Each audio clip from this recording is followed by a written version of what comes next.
전남 지역 학생 100명 가운데 1명은 학교 폭력을 경험했다는 통계가 나왔습니다. 코로나19 상황에서도 등교 수업이 늘고 있어 대책 마련이 시급해 보입니다. 국민지원금 지급 대상자를 인구 대비로 따졌을 때 전남의 비율이 가장 높은 것으로 조사됐습니다. 전북과 경북, 강원과 경남이 그 뒤를 이었습니다. 정현복 광양시장이 내년 지방선거에 출마하지 않겠다는 입장을 내비쳤습니다. 일찌감치 정치의 계절이 시작된 광양에 시장 선거 출마 예정자를 파악해봤습니다. 전라남도가 전국 최초로 천원 여객선을 도입했습니다. 섬 주민과 지역 주민들의 반응을 살펴봤습니다.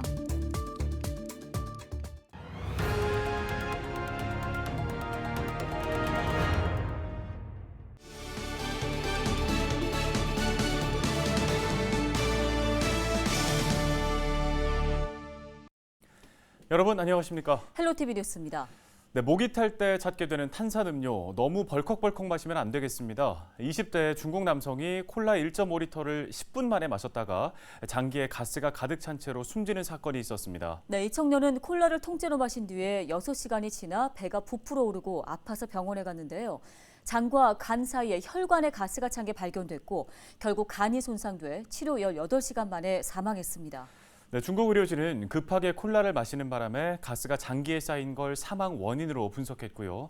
영국 전문가들은 콜라 때문이 아닌 박테리아 감염에 의한 사망일 가능성이 크다고 분석했습니다. 네, 정확한 원인 규명이 필요하겠지만 어찌됐든 이 탄산음료 좋아하시는 분들 각별히 조심하셔야겠습니다. 네, 헬로티비 뉴스 시작합니다. 먼저 첫 소식입니다. 전남 지역의 학생 100명 가운데 1명이 학교 폭력을 경험한 것으로 나타났습니다. 코로나19 이후 등교 수업이 늘어나면서 학교 폭력이 늘고 있는 것으로 조사됐는데요. 대책 마련이 시급해 보입니다. 보도에 박종호 기자입니다. 전라남도 교육청이 초등학교 4학년부터 고등학교 3학년까지 재학생 14만 1,547명을 대상으로 학교 폭력 실태 조사를 한 결과 100명 가운데 1명이 학교 폭력을 경험한 것으로 나타났습니다. 조사에 참여한 학생 13만 1,347명 가운데 1,866명이 학교폭력 피해에 경험이 있다고 응답했습니다. 피해 유형을 살펴보면 언어폭력이 41.9%로 가장 많았고 집단 따돌림 13.9%, 신체폭력 12.8%, 사이버폭력 8.3% 순이었습니다. 또 가해자 유형은 같은 학교 같은 반 학생이 46.2%로 절반에 가까웠고 다른 반 학생이 26.1%를 차지했습니다. 피해 장소는 교실 안이 26.3%, 복도나 계단 16.9%, 운동장이나 체육관, 강당이 10.6%를 차지했습니다. 코로나19 이후 등교 수업이 많아지면서 학교 폭력 사례가 늘고 있는 것으로 나타난 겁니다. 교육청의 학교 또 가정, 그다음에 사회 지자체 이런 데서 같이 합동으로 해서 우리가 이제 피해 학생을 보호를 해야 되고 특히 이제 가해 학생들에 대해서는 그 가해 학생을 특별히 더 교육을 시키고 그 친구들을 즉각 격리를 하고 이제 가정에서 그 자녀를 교육을 좀 특히 시켜야 된다고 생각을 하고 있거든요. 전문가들은 학교 폭력에 대한 인식 변화로 피해자들의 정신적 고통이 지속되고 있다며 대책 마련이 필요하다고 지적했습니다. 또 피해 학생에 대한 보호 조치와 함께 학교 전담 경찰관을 확대하고 지속적인 관찰이 필요하다고 밝혔습니다. 학교 폭력을 예방하기 위해 전문 인력 확보도 중요하다고 강조했습니다. 무엇보다도 지역 교육청에서는 지금 이 학교 폭력 업무가 굉장히 과하다 합니다. 그래서 이런 부분들을 지역 교육청에 있는 학교 지원센터에서 업무를 담당하고 있는데 관련 전문 인력을 좀 확보하고 또 학교 폭력 예방과 관련된 대처 이 부분에 대해서 예산 증액할 필요가 있다고 보여지고. 최근 전남 지역에서는 따돌림을 당해 힘들었다며 중학생 1명이 극단적인 결정을 내리기도 했습니다. 11월부터 코로나19 방역 체계가 전환될 가능성이 높아지면서 등교 수업은 물론 다양한 활동이 많아질 것으로 보이는 만큼 교육청 차원의 적극적인 대책 마련이 시급해 보입니다. 헬로티비 뉴스 박종호입니다. 최근 정현복 광양시장이 내년 지방선거에 출마하지 않겠다고 공식 선언하면서 출마를 고민했던 후보들이 활발하게 움직이고 있습니다. 네, 현재까지 몇 명이 출마 의사를 밝혔고 또 어떤 후보들이 거론되고 있는지 김신혜 기자가 정리했습니다. 부동산 투기 의혹 등으로 경찰 수사를 받고 있고 혈액암 진단을 받아 투병 중인 정현복 광양시장. 얼마 전 시의회의 모습을 드러내고 내년 시장 선거에 출마하지 않겠다고 공식 발표했습니다. 오로지 광양시정을 살피고 광양 발전에 매진해야 할 시장으로서 3선 도전보다는 먼저 혈액암 치료에 전념하고 저의 건강 상태를 회복하는 것이 급선무라고 판단했기 때문입니다. 유력한 후보로 꼽히던 현직 시장이 불출마 의사를 내비치면서 지역 인사들은 차기 시장 선거에 하나둘씩 도전장을 내밀고 있습니다. 민주당에서는 후보 6명이 출마 의사를 밝혔습니다. 8대 9대 전라남도의회 의원을 역임한 김재무 현 전남체육회장과 보성 부군수를 지낸 김재휴 광양발전연구원장이 출사표를 던졌고 민주당 광양 구례지역위원회 사무국장 출신 문양호 현 광양시의회 부의장과 YTN 시청자센터장을 역임한 박근표 전 YTN 국장도 출마 의사를 밝혔습니다. 또 삼선 전라남도 의원으로 11대 전반기 의장을 맡았던 이용재 의원과 광양시의회 산업건설위원회 위원장인 정민기 광양시의회 의원도 시장 선거 출마를 공식화했습니다. 아직까지 소속 정당이 없는 입지자들도 시장 선거에 도전장을 내밀었습니다. 국가공무원 30년 경력의 서장원 광양보건대학교 총장과 광양시 여수시 부시장을 역임했던 정인화 전 국회의원이 무소속 후보로 출마 의사를 확고히 했습니다. 정현복 광양시장의 3선 불출마 선언으로 모주 공산이 된 광양시장 선거. 내년 6월 1일로 예정된 지방선거를 앞두고 8명의 후보들이 난립하면서 벌써부터 선거 열기가 뜨거워지고 있습니다. 헬로티비 뉴스 김신혜입니다.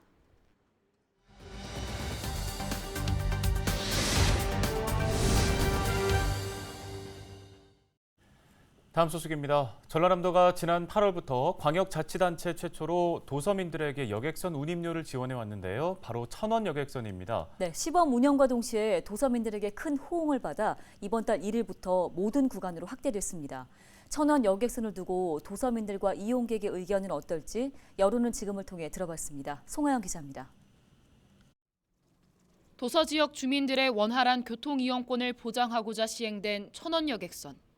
전라남도는 5만 명에 달하는 섬 지역 주민들이 육지로 이동하는 교통비를 절약할 수 있을 것으로 전망했습니다.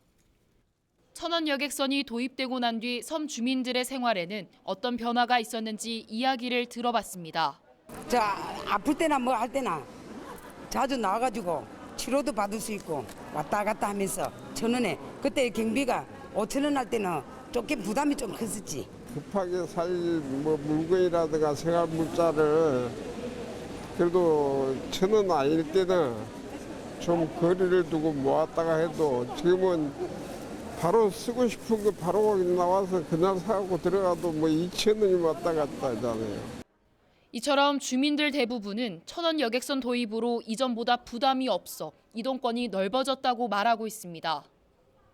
하지만 일부 주민들은 여전히 배에 차량을 싣는 비용이 만만치 않아 교통권의 불리함을 호소하고 있습니다. 14,000원 같은 차가 진짜 너무 비싸요. 지금 우리가 너무 비싸서 지금 차를 못 타고 다니는 거 많이 있거든요. 급한 일 있어도. 부담스럽고도 그 세금이 어디서 다 나오겠어요. 그 애기들한테 부담이 많이 갈까봐 그게 제일 그냥 부담이 되죠. 우리들이 1,000원을 내고 댕기서 좋기는 하지만 그런 부담 있잖아요. 또 다른 의견도 나왔습니다. 섬 관광 활성화를 위해서는 도서민뿐만 아니라 찾아오는 이들에게도 혜택이 주어져야 한다는 겁니다. 일반 관광객의 경우 배삭을 할인받을 수 있는 혜택이 없어 지원 확대가 필요하다고 말하고 있습니다.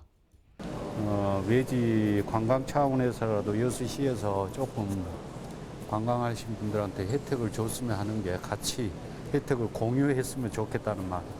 시민 보니까 시민들도 50% 할인되고 있는데 외지인들이 좀 더 할인되면은 더 많이 이용할 수 있을 것 같아요.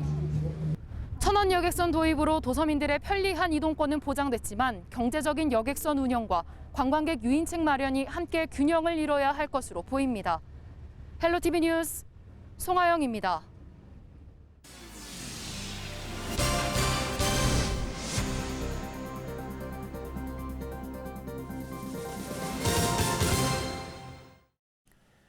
전남에서 코로나19 확진자 23명이 추가 발생해 전남의 3038번부터 3060번으로 분류됐습니다. 지역별로는 여수에서 6명, 순천과 목포, 나주, 광양에서 각 3명, 완도와 담양에서 각 2명, 신안 1명입니다. 여수 지역의 확진자 6명은 구체적 감염 경위를 알 수 없지만 의심 증상이 나타나 자진 검사를 받은 뒤 양성 판정을 받았습니다. 순천에서는 기존 확진자의 직장 동료 2명과 대구 지역 감염자의 접촉자가 추가 확진됐고, 목포에서는 기존 확진자와의 일상 접촉을 통한 감염자 3명이 발생했습니다. 나주에서는 경위를 알 수 없는 확진자 2명과 직장 내 연쇄 감염으로 1명이 추가됐으며, 광양에서도 전북 지역의 확진자의 접촉자, 또 유증상자, 자가격리자 등 3명이 감염 판정을 받았습니다. 정부가 소득 하위 88% 국민에게 1인당 25만 원의 코로나 상생 국민지원금을 지급한 가운데 인구 대비 국민지원금 대상자 비율이 시도 권역별로 크게 차이나는 것으로 파악됐습니다.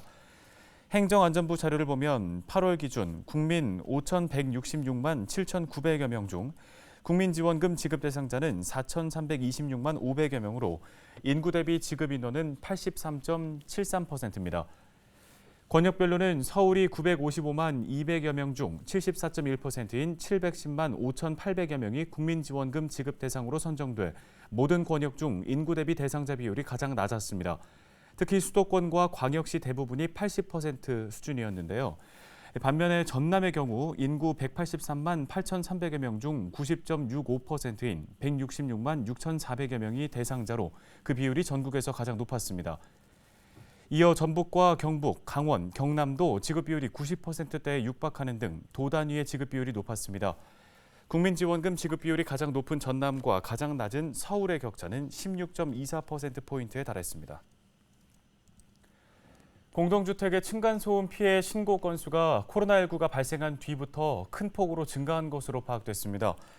더불어민주당 노웅래 의원이 층간소음 이웃사이센터에서 파악한 층간소음 신고 건수를 살펴보면 전남은 2016년부터 2018년까지 적게는 246건에서 많게는 331건까지 발생하다가 2019년에는 294건, 지난해에는 2배가 넘는 613건을 기록한 것으로 집계됐습니다. 노 의원은 코로나19가 장기화되고 이른바 집콕 생활이 일상화되자 층간소음으로 살인 사건까지 발생한 만큼 정부가 더는 방관해서는 안 된다며 대책을 촉구했습니다. 여수 광양항의 지난달 총 물동량이 지난해 같은 달과 비교해 12.3% 늘어난 것으로 나타났습니다. 여수 광양항만공사는 지난해 8월 물동량이 2,190만여 톤이었고 올해 8월은 2,464만여 톤으로 270만여 톤이 증가했다고 밝혔습니다. 올해 기준으로 8월까지 누적 물동량은 1억 9,500만여 톤으로 지난해 같은 기간보다 7.2% 늘어 연말까지 3억 톤 달성이 가능할 것으로 전망됩니다. 여수 말해 2터널 공사로 인해 당분간 통행이 제한됩니다. 여수시는 터널 안에 낙서 위험 요소를 제거하고 훼손된 구간을 보수하기 위해 9월 29일 오전 9시부터 10월 8일 저녁 6시까지 차량과 보행자의 통행을 제한한다고 밝혔습니다. 만성리 방면 이용자들은 터널이 통제되는 기간 여수엑스포에서 덕중 IC 그리고 만흥 IC에서 만성리 해수욕장으로 우회할 수 있습니다. 대체 공휴일인 오는 10월 2일부터 4일까지 3일 동안은 외부 방문객과 지역민들의 교통 편의를 위해 일시적으로 통행을 허용합니다. 고향에 자발적으로 기부금을 내면 세액이 공제되고 답례품도 받을 수 있는 고향사랑기부금법이 발의된 지 10여 년 만에 국회를 통과했습니다. 고향사랑기부금은 연간 500만 원까지 낼 수 있고 10만 원까지는 전체 세액 공제, 초과하면 16.5%의 공제 혜택을 받게 됩니다. 기부금을 받은 지자체는 받은 금액의 30% 한도 안에서 답례품을 제공할 수 있지만 기부나 모금을 강요해서는 안 됩니다. 오는 2023년부터 본격적으로 시행될 경우 기부자는 연말정산 때 소득공제를 받는 만큼 일선 지자체의 재정 운영에 도움이 될 것으로 보입니다. 헬로티비 뉴스, 저희가 오늘 준비한 소식은 여기까지입니다. 네, 시청해주신 여러분 고맙습니다.